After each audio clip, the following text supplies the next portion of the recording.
हम राजमहल विधानसभा क्षेत्रवासियों लोगों से हाथ जोड़ के अपील करते हैं कि पहले मतदान करें, उसके बाद जलपान करें। ये राष्ट्रीय पर्व है। इसी के साथ हमारा क्रमांक संख्या 14 है, जो बल्टी छाप है।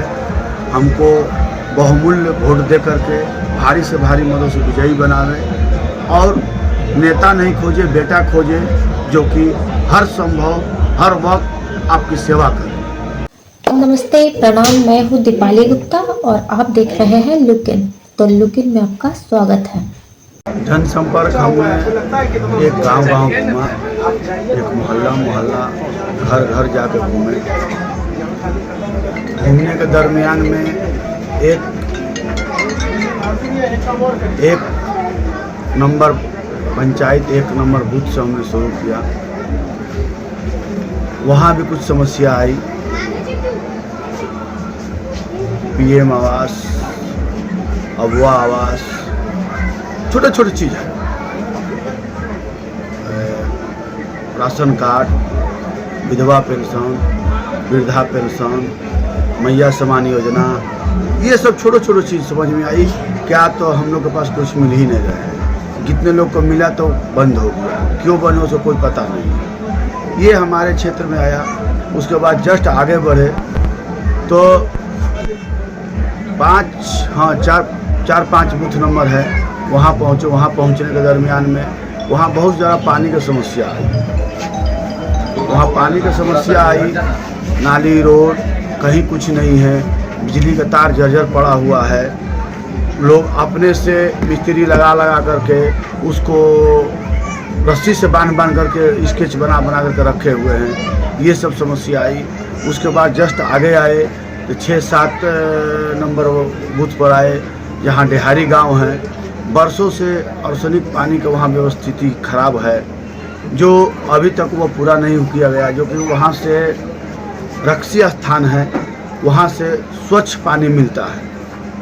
तो वो पानी का अगर दिया जाता वहाँ पर, तो आज वहाँ पर कैंसर से जो लोग मर रहे हैं, पीड़ित हो रहे हैं, बीमारी से जो ग्रसित हो रहे हैं, महिलाएं, भाई बहन सब लोग, वो आज नहीं होते। ये सब भी समस्या हम बहुत सुनते हुए आए। आगे और आए तो आते आते बहुत सारे समस्या होते चली गई। कहीं पटवा टोला का जो स्थिति है, तो लगभग 10,000 एकड़ ज़मीन है और वो नाला जो है, नाला भर गया है। भरने के दरमियान में वो पानी निकासी नहीं हो पा रहा है, जिसके चलते वो उपजाऊ ज़मीन बंजर ज़मीन बन चुकी है, तालाब के रूप में परिवर्तित हो चुका है। वहाँ के लोग माने खेती के लिए भूखे मर रहे हैं। ये सब चीज़ समस्या आई। उसके बाद फिर हम आगे बढ़े तो छोटी कुदैयाना में रोड है तो नाली नहीं है, नाली है तो रोड नहीं है। वहाँ भी तार का बहुत स्थिति गड़बड़ है। कई लोग वहाँ माने गंगा लाभ को प्राप्त कर चुके हैं, तार टूट के गिरने से। वो लोग ग्रामीण लोग हमको बताए।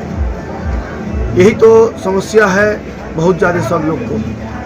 लुक इन चैनल को लाइक करें, सब्सक्राइब करें और हमारे चैनल पे बने रहें। साहेबगंज में समस्या मुख्य रूप से 3 है। पहला है कि हमारा अनसर्वेड ज़मीन है, जो कि हम भी किसान हैं, अभी लगान नहीं कट रहा है। सबसे बड़ा चीज़ है कि छोटा चीज़ है, लगान नहीं कट रहा है। तो लगान जब नहीं कट रहा है तो 2 रुपया 4 रुपया की चीज़ अगर बरसों से नहीं करेगा तो 10, 20, 50 हज़ार लाख रुपया के एक गरीब के ऊपर बोझ डाला जा रहा है। 2 रुपया 4 रुपया चीज़ डालते चले जाते तो कम से कम उनके ऊपर दबाव नहीं रहता। अभी बरसों से रसीद नहीं कट रहा है तो वो लगान समस्या है। उसके बाद सर्वे नहीं हो रहा है। ये समस्या है कि हमारे झारखंड बिहार का ज़मीन कहाँ पर है। बिहार कह रहा है 2 किलोमीटर अंदर घुस के कि हमारा यहाँ तक है, झारखंड नापी कर रहा है तो हमारा 2 किलोमीटर वहाँ तक जा रहा है। ये बहुत बड़ी समस्या हो गई है। इस दरमियान में हमारे ग्रामीण भाई लोग का ज़मीन अभी तक पता नहीं चल रहा है कहाँ पर है। ये इस तरह से लोग ग्रसित हो रहे हैं और वो ज़मीन को अभी रजिस्ट्री फ़िलहाल बंद कर दिया गया है, क्योंकि सर्वे नहीं है, इसलिए रजिस्ट्री नहीं हो सकता है। तो जिनकी बेटी की शादी है, जिनकी कोई बीमारी हो गया है या कोई कारणवश वो ज़मीन को अपना बेच करके अपना भरण पोषण करना चाहते हैं या वो कार्य को कर लोग अचल समिति इसलिए बनाते हैं जो कि विकट समय में काम आवे हमारे, वो चीज़ अभी नहीं कर पा रहे हैं, इसीलिए बहुत दिक्कत है। दूसरी समस्या है यहाँ पर शहर का ग्रामीण मैंने कि खास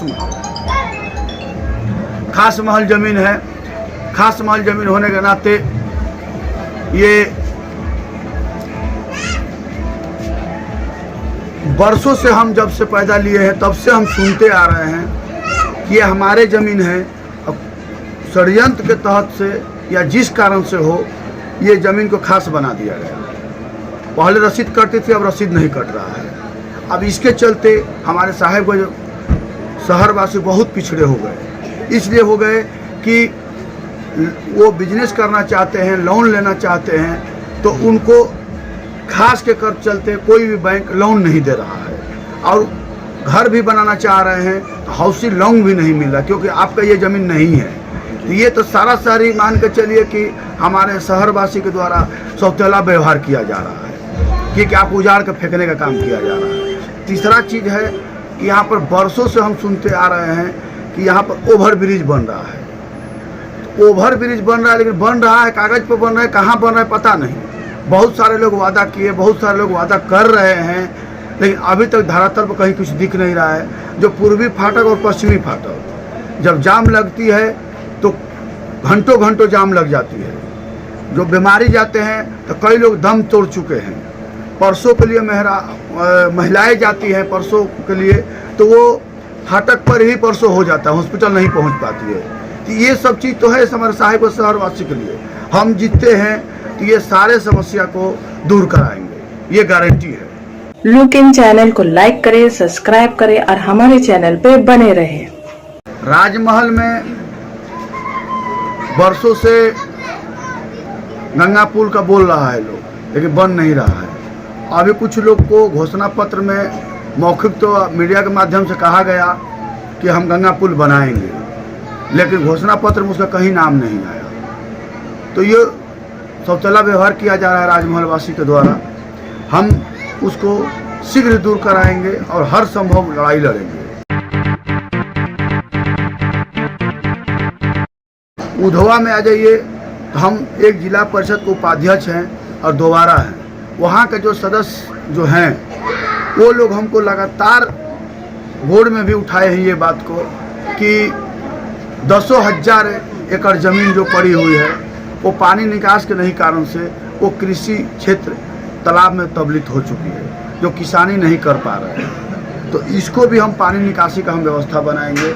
इसी तरह पचकठिया में भी लगभग 15,000 एकड़ ज़मीन बने कि किसानी क्षेत्र होकर के भी गैर किसानी बनी हुई है। लुक इन चैनल को लाइक करें, सब्सक्राइब करें और हमारे चैनल पे बने रहें। पूर्वी नारायणपुर जब हम जनसंपर्क अभियान में घुसे जब वहाँ पर, तो वहाँ पर सारे भाई लोग के यहाँ पर हम बैठे। हमारा दोपहर का खाना उन्हीं के घर में हुआ था, खिचड़ी खाए थे वहाँ पर बैठ कर के हम सारे समर्थक के साथ में। खाने से पहले हमने पूछा कि हम खाएंगे उसी वक्त कि पहले आप अपना समस्या सुनाइए।